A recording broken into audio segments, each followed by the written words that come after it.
Adidas is trying to stay positive about the World Cup. That's despite just 3 of its 7 sponsored teams still being in the soccer tournament.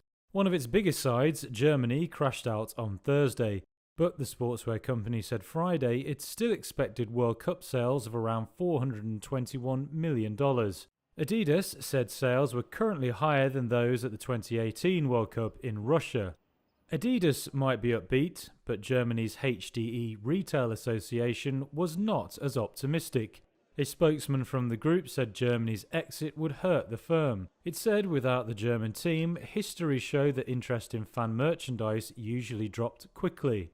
Four-time champions Germany were knocked out of the World Cup despite a 4-2 victory over Costa Rica in their last group match. Football shirts for the German team were on sale by the following day with a 50% discount on Adidas's online shop.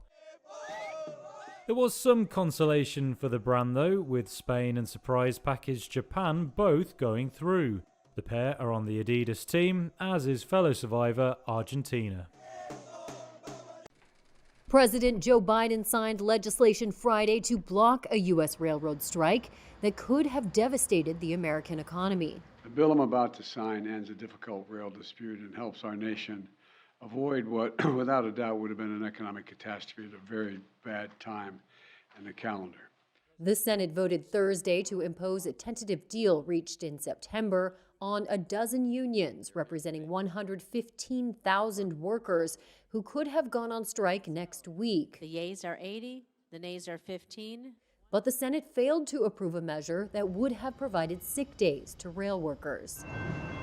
8 of 12 unions had ratified the deal, but some labor leaders have criticized Biden for imposing a contract that 4 unions rejected over its lack of paid sick leave. And look, I know this bill doesn't have paid sick leave that these rail workers and frankly every worker in America deserves. But that fight isn't over. Railroads have slashed labor to boost profits in recent years and have fiercely opposed adding paid sick time that would require them to hire more staff. A strike could have cost the American economy as much as $2 billion a day, while stranding millions of rail passengers. Unions had asked for 15 paid sick days under the tentative deal, but railroads settled on none and just 1 personal day. The Teamsters president criticized the Senate vote, saying rail carriers make record profits, but workers get 0 sick days, calling them a basic human right. The new contract includes a 24% pay increase over 5 years and 5 annual lump sum payments of $1,000.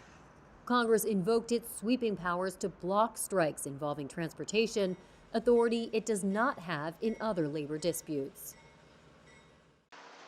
Pfizer is betting big on Europe.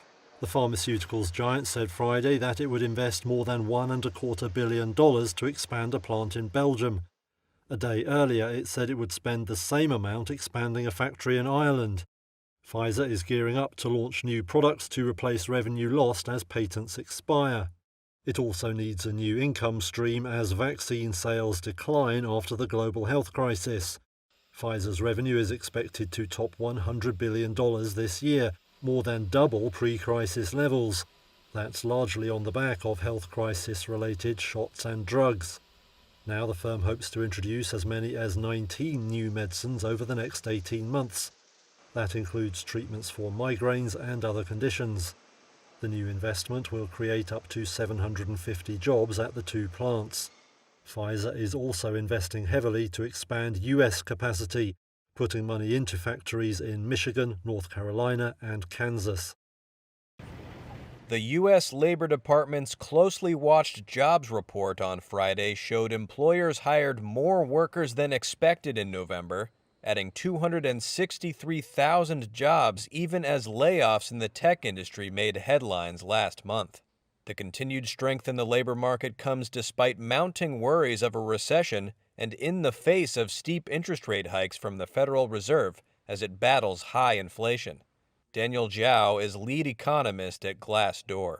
We are still seeing that employers are hiring, even though there have been prominent reports of layoffs and hiring freezes. overall, we are still seeing job gains, especially in leisure and hospitality and healthcare. We know that there are some headwinds facing the American economy, and there are concerns about a recession, especially in 2023. But the signals that we're getting from the job market, this doesn't look like a job market that is about to tip into recession. Overall, things still do look healthy there, even though things are clearly cooling. They are clearly decelerating. The job market is still a bright spot for the economy. The unemployment rate held steady at 3.7%, and Friday's report also showed an unexpected jump in average hourly earnings. Zhao said the jump in wages might be a speed bump for the Fed, but won't alter the course in its drive to bring down inflation.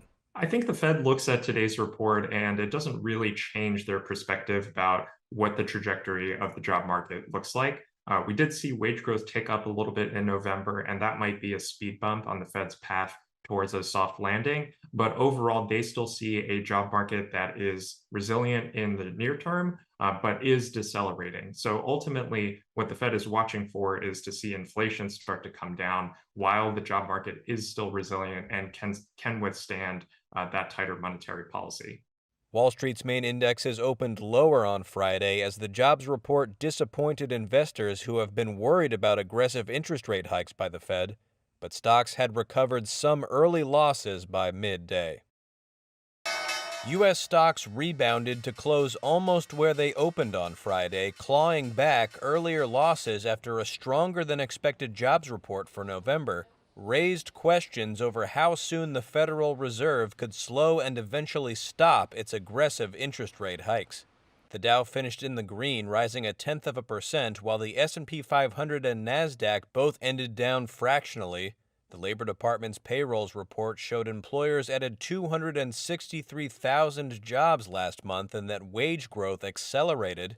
That disappointed investors who wanted a softer number to spur the Fed to scale back its interest rate hikes, says George Cipollone, portfolio manager at Penn Mutual Asset Management. I think investors were right to be spooked in the beginning. I think that wage growth component of the number that came out today it calls into question how fast the Fed can kind of back off. And so if the market expectations shift back in the other way and they convince themselves that the Fed will back off, then yes, absolutely, stocks can rally from here. Shares of growth and technology companies, including Apple, Google parent Alphabet, and Amazon, were pressured by concerns over rising rates. Shares of Ford Motor declined on lower vehicle sales in November, while shares of food delivery firm DoorDash fell after a downgrade from RBC. But U.S.-listed shares of Chinese companies Alibaba and JD.com jumped on hopes the country would relax its strict health crisis restrictions.